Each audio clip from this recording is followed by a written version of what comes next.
identiti dan orientasi seksual.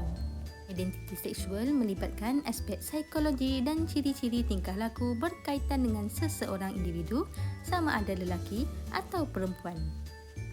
Biasanya, ia merujuk kepada penerimaan tingkah laku, sikap dan personaliti yang diwarisi bagi membezakan sifat lelaki dan perempuan. Orientasi seksual pula merupakan kecenderungan identiti personal terhadap seksual tertentu yang akan mencerminkan diri individu sama ada terarah kepada heteroseksual, homoseksual atau biseksual. Orientasi seksual juga adalah tarikan seksual atau emosional kepada individu yang berlainan jantina yang juga dipanggil sebagai heteroseksual. Sesama jantina dipanggil sebagai homoseksual atau tarikan seksual kedua-dua jantina yang juga dipanggil sebagai biseksual.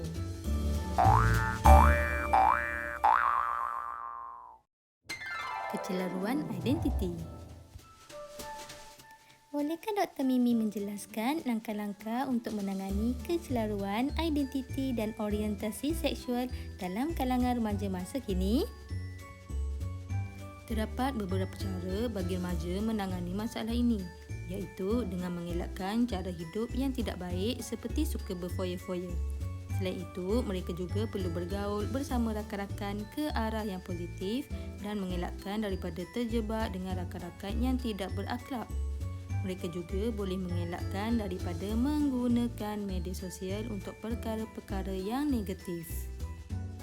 Pada pandangan Profesor Dr. Khairul, apakah pula peranan keluarga dalam isu ini? Keluarga, khususnya ibu bapa perlu memainkan peranan bagi menangani isu ini. Antaranya, memberi nasihat dan bimbingan yang secukupnya. Ibu bapa perlu mendidik anak-anak mereka untuk melakukan kebaikan serta mengamalkan budaya hidup yang sihat. Mereka perlu memantau pergaulan anak-anak, cuba mengenali rakan anak-anak serta memisahkan mereka ke persekitaran yang lebih selamat sekiranya anak-anak mereka terlibat dengan gejala ini.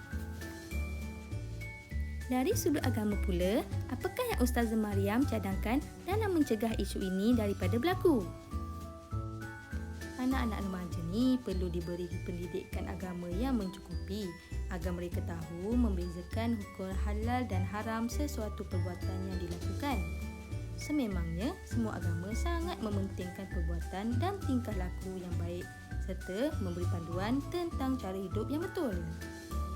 Berdasarkan perbualan tadi, jelaslah menunjukkan bahawa semua pihak perlu bertanggungjawab dalam usaha menangani isu kecelaruan identiti dan orientasi seksual dalam kalangan remaja.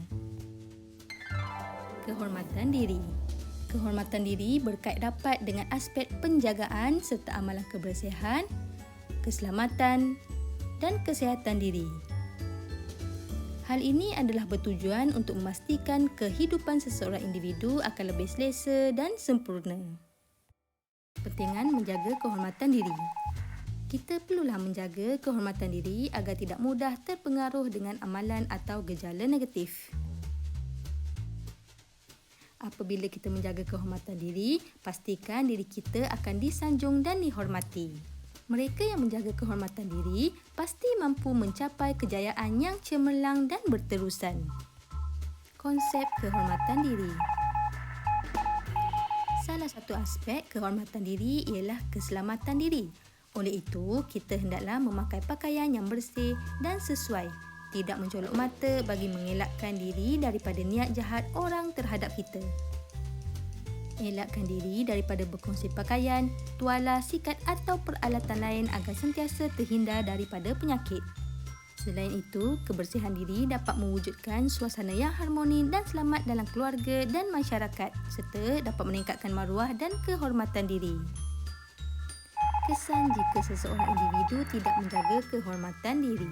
Berasa masa depan gelap dan menjejaskan pelajaran, menanggung malu kerana maruah, imej diri dan nama baik tercemar, diri sendiri dan keluarga mendapat malu, berasa kurang selesa dan tidak bergaul dengan orang lain, dipulau oleh masyarakat setempat, serta dipandang serong dan dianggap negatif.